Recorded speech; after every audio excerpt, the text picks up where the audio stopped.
कहानी की शुरुआत होती है और हमें जॉय नाम की लड़की को दिखाया जाता है जो डिनर के लिए अपने बॉयफ्रेंड का वेट कर रही थी। उसका बॉयफ्रेंड डेरेक एक बहुत ही बुरा इंसान था जो हमेशा उसे मारा पीटा करता था, लेकिन फिर भी जॉय उसे माफ कर देती थी और हमेशा उसके साथ वक्त बिताना पसंद करती थी। कुछ देर बाद डेरेक उसके पास आता है और उससे अपनी गलतियों की माफी मांगने लगता है और जॉय उसे माफ कर देती है। इसके बाद वह दोनों काफी करीब आ जाते हैं, लेकिन जॉय अचानक से रुक जाती है और वो डेरेक को वहां से जाने को बोलती है। अब यह बात सुनकर डेरेक उस पर काफी गुस्सा करता है और उसका गला दबाने लगता है, लेकिन किसी तरह जॉय खुद को बचा लेती है और वहां से भागकर रूम में खुद को लॉक कर लेती है।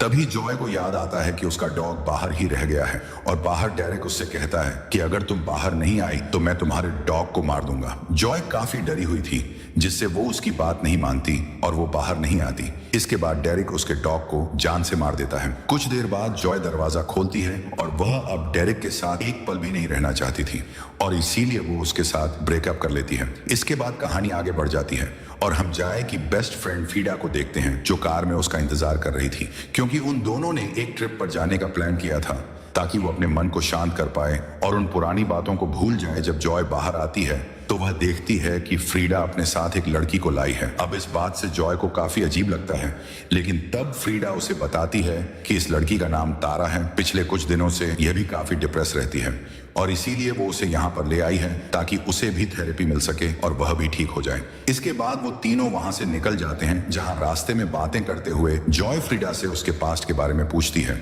और तब फ्रीडा उसे बताती है कि उसने अपने बॉयफ्रेंड को 6 महीने पहले ही छोड़ दिया था, जिस पर जॉय उसे कहती है कि उसने भी डेरेक को छोड़ दिया है, लेकिन वो यह बात अभी भी नहीं भूल पाई कि उसने उसके सबसे प्यारे डॉग को मार दिया। जिस पर फ्रीडा उसे पुरानी बातें भूलने को बोलती है। वह ड्राइव कर ही रही थी कि तभी उसके रास्ते में एक अनजान आदमी आ जाता है जो उनसे पूछता है कि क्या उन्होंने उसके डॉग को देखा है, जिस पर फ्रीडा उसे बताती है कि हमने किसी डॉग को नहीं देखा। इसके बाद वो तीनों अपनी लोकेशन पर पहुंच जाती हैं, जहां सबसे पहले उन्हें एक डॉक्टर मिलती है जो सैम नाम की लड़की को ट्रीट कर रही थी। इसके बाद डॉक्टर जॉय से मिलती है और उससे कहती है कि तुम चिंता मत करो, मैं सब कुछ ठीक कर दूंगी। इतना बोलकर वह जॉय को अपने ग्रुप में इनवाइट करती है और सभी अपना बैग लेकर ट्रेनिंग के लिए निकल जाते हैं।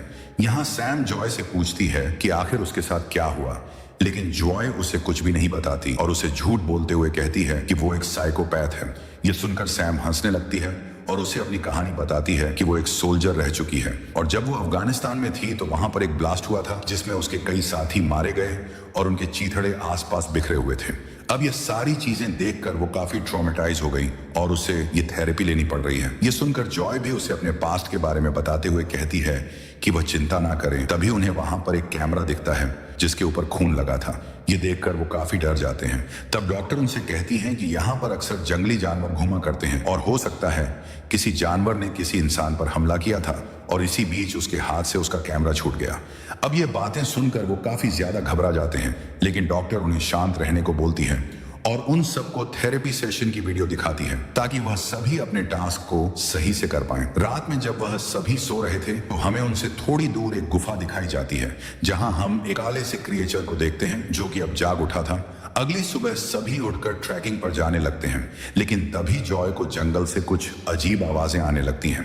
वो पीछे देखती है, लेकिन वहां उसे कोई भी नहीं दिखता, जिस पर जॉय उस बात को नजरअंदाज कर वहां से आगे बढ़ने लगती है। कुछ दूर चलने के बाद डॉक्टर उन्हें एक एक्सरसाइज बताती हैं जहां उन्हें अपनी आंखों में पट्टी बांधकर अपने साथी के सहारे चलना होगा। यहाँ जॉय फ्रीडा पर ट्रस्ट करती है और अपनी आंखों में पट्टी बांध लेती है और उधर तारा सैम के साथ होती है। यहाँ सैम उसे डराने लगती है तो तारा उस पर गुस्सा होकर वहां से चली जाती है। फ्रीडा चाय को अपने साथ ले जा रही थी, लेकिन तभी उसे अजीब आवाजें आने लगती हैं, जिसे सुनकर वह काफी घबरा जाती है और पट्टी खोलकर पेड़ की तरफ देखने लगती है, लेकिन उसे वहां कुछ भी नहीं दिखता। अब इस बात से वह काफी परेशान हो रही थी और डॉक्टर के पास आ जाती है, जहां डॉक्टर उसे बताते हैं कि अभी भी वह अपने पास्ट में जी रही है। तभी आंखें बंद करने के बाद भी उसे ये सारी चीजें दिख रही हैं, लेकिन जॉय को लग रहा था कि शायद उसका एक्स यहाँ पर आ गया है, लेकिन फ्रीडा उसे कहती है कि वो यहाँ पर कैसे आ सकता है, उसे तो इस बारे में पता भी नहीं है। इधर तारा जंगल में स्मोक करने के लिए जाती है तो उसे अपने सामने वही क्रिएचर दिखता है जो उसे हेलुसिनेट करवाता है कि उसके हाथ बंधे हुए हैं और यह देखकर तारा बहुत डर जाती है। लेकिन तभी वहां पर जॉय भी आ जाती है और उससे पूछती है कि क्या वो ठीक है। तब तारा उसे बताती है कि उसने जंगल में किसी चीज को देखा है। जॉर्ज से कहती है कि यह सारी चीजें उसके साथ भी हो रही हैं। इसके बाद वो दोनों वहां से जाने लगती हैं और तभी उन्हें एक मरा हुआ डियर नजर आता है जिसका शरीर किसी ने बड़ी बेरहमी से फाड़ दिया था। अब यह देखकर वो सभी बहुत ज्यादा डर जाते हैं और डॉक्टर उनसे कहती है कि यहाँ पर कई सारे जानवर घूमते रहते हैं जो कि आपस में लड़ते हैं और ऐसे ही मारे जाते हैं। इसके बाद वह सभी वहां से जाने लगते हैं, लेकिन तभी उन्हें जंगल से डरावनी आवाजें आती हैं जिस पर डॉक्टर उनसे कहती है कि यह किसी जंगली जानवर की आवाज है जो अपने शिकार के लिए निकल चुका है। अब कुछ दूर चलने के बाद वह सभी अपना कैंप लगाते हैं और आपस में बैठकर बातें करने लगते हैं, जहां जॉ डॉक्टर से पूछती है कि क्या वह यहाँ पर इसीलिए आई है ताकि वह हम सबको डरा सके, लेकिन डॉक्टर उनसे कहती है कि ऐसा कुछ भी नहीं है। जिस जगह पर वो अभी मौजूद हैं वहां पर हजारों सालों से लोग आ रहे हैं और तो और इस जगह पर सैक्रिफाइस भी किया जाता है क्योंकि उनका मानना था कि यहाँ पर कोई गॉड रहता है जो इनके सैक्रिफाइस के बदले इन्हें शांति देता है। इसके बाद वह सभी माउंटेन पर क्लाइंबिंग करने चले जाते हैं, लेकिन तभी जॉय को पी लगती है और वो पास के झाड़ी में चली जाती है। लेकिन अचानक वह अपने पीछे कुछ आवाज सुनती है और जब वह पीछे देखती है तो उसे वहां पर वही क्रिएचर नजर आता है और तभी उसे अपना पास भी याद आने लगता है कि कैसे उसका एक्स उसका गला दबाया करता था। और तभी प्रीडा भी वहां पर आ जाती है जो जॉय को संभालती है। तब जॉय उसे बताती है कि उसने एक क्रिएचर को देखा है। डॉक्टर उसे पूछती है कि क्या वो एक बियर था, लेकिन जॉय उसे बताती है कि वो कोई बियर नहीं बल्कि कुछ अलग तरह का क्रिएचर था और तारा ने भी उस क्रिएचर को देखा है। और तब तारा कहती है कि यहाँ पर कोई मॉन्स्टर है जो धीरे धीरे उनके आगे बढ़ रहा है। कुछ देर बाद वो सभी अपना टेंट लगाते हैं और जॉय किसी क्रिएचर का सपना देखती है और उससे डर कर उसकी आंखें खुल जाती हैं। जागने के बाद वह टेंट से बाहर आती है तो वह देखती है कि फ्रीडा और तारा को भी वही सपना आया था जिस पर जॉय उनसे कहती है कि जरूर वो क्रिएचर जानबूझकर उन्हें सपना दिखा रहा है। अब इस बात से वह तीनों काफी डर जाती हैं और एक साथ ही टेंट में सोने चली जाती हैं। सुबह उठकर वह देखती है कि तारा टेंट में नहीं है और जब वह बाहर जाकर देखती है तो उसे तारा कहीं भी नहीं मिलती, जिससे वो बाकियों से तारा के बारे में पूछती है, लेकिन किसी को भी तारा के बारे में पता नहीं था।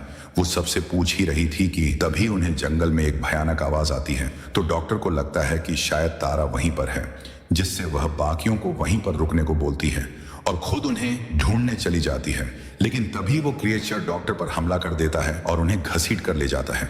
उनके चिल्लाने की आवाज सुनकर वो तीनों भी वहां पर आ जाते हैं और वहां खून देखकर समझ जाते हैं कि उस क्रिएचर ने डॉक्टर को पकड़ लिया है। सैम जब पहाड़ के ऊपर जाती है तो उसे वहां पर डॉक्टर का कटा पैर दिखता है, जिसे देखकर उसे अपने पास्ट की बातें याद आने लगती हैं कि जब वो अफगानिस्तान में थी तो उसे अपने साथियों के ऐसे ही बॉडी पार्ट्स मिले हुए थे।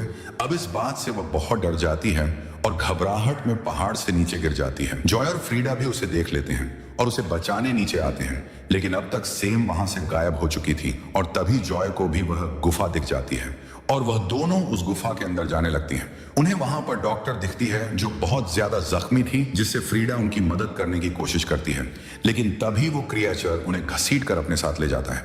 फ्रीडा उस क्रिएचर को देखकर बहुत डर जाती है और जॉय से कहती है कि तुम यहाँ से भाग जाओ। जॉय जब वहां से भाग ही रही थी कि तभी उसे जख्मी हालत में तारा मिलती है, जिसे उस मॉन्स्टर ने जख्मी कर दिया था। ज्वाल उसे भी अपने साथ लेकर बाहर आती है। अब तक बाहर फ्रीडा भी आ चुकी थी और वो नदी में कूद जाती है, लेकिन पानी में कूदते ही उसका पैर टूट जाता है और वह रेंगते हुए पानी से बाहर आती है। इधर वो क्रिएचर जॉय और तारा पर हमला करने वाला था, लेकिन वो दोनों भी पानी में कूद जाते हैं और तैरते हुए फ्रीडा के पास आ जाते हैं और वो तीनों एक झाड़ी में छुप जाते हैं। लेकिन तभी वो क्रिएचर उस झाड़ी पर आ जाता है और उन पर अटैक करने की कोशिश करता है, लेकिन वो उन्हें पकड़ नहीं पाता और वहां से चला जाता है। यहाँ तारा बाकियों से कहती है कि तुम दोनों यहाँ से भाग जाओ क्योंकि मैं बहुत ज्यादा जख्मी हो गई हूँ और मैं यहाँ से नहीं भाग सकती, लेकिन वो दोनों ऐसा नहीं करना चाहती थी। तब तारा कहती है कि मेरा खून बह चुका है और वैसे भी मैं कुछ देर में मारी जाऊंगी। इसके बाद वह बिना कुछ सोचे झाड़ी से बाहर आ जाती है और वो क्रिएचर उस पर हमला कर उसे भी मार देता है और इसी बीच वो दोनों वहां से निकल जाते हैं। टेंट में आकर जॉय फ्रीडा का ट्रीटमेंट करती है और उसे अपना एक सीक्रेट बताती है कि इस ट्रिप पर आने से पहले उसका एक्स उससे मिलने आया था, लेकिन उन दोनों के बीच फिर से बहस हो जाती है और उसका बॉयफ्रेंड उस पर हमला कर देता है। लेकिन इस बार जॉय भी उस पर पलटवार करती है और डेरिक को मार देती है। यहाँ उसे समझ में नहीं आ रहा था कि वो आखिर क्या करे और इसीलिए वो इस ट्रिप पर आ गई ताकि वह खुद को बचा सके। यह सुनकर फ्रीडा उससे कहती है कि उसने जानबूझकर उसे नहीं मारा, वो सब एक एक्सीडेंट था। तभी वह क्रिएचर वहां आ जाता है और फ्रीडा को खींचकर अपने साथ ले जाता है। लेकिन अब जॉय डिसाइड करती है कि वह फ्रीडा को बचाने गुफा में चली जाएगी। अंदर जाते ही उसे तारा का कटा हुआ सिर मिलता है जिसे उस क्रिएचर ने काट कर मार डाला था, और तभी वो क्रिएचर उसके सामने आ जाता है, जिस पर जॉय उस मॉन्स्टर पर बियर स्प्रे से हमला करती है और एक लाइटर से उसे जला देती है, जिससे वो मॉन्स्टर वहीं पर जलने लगता है। और मौका देखकर वो फ्रीडा के पास जाती है और उसे छुड़ाकर गुफा से बाहर आ जाती है। इसके बाद वो तुरंत अपनी कार में बैठती है और वहां से निकल जाती है, जिससे फाइनली उन दोनों की जान बच जाती है। इसी सस्पेंस के साथ मूवी समाप्त। Thanks for watching.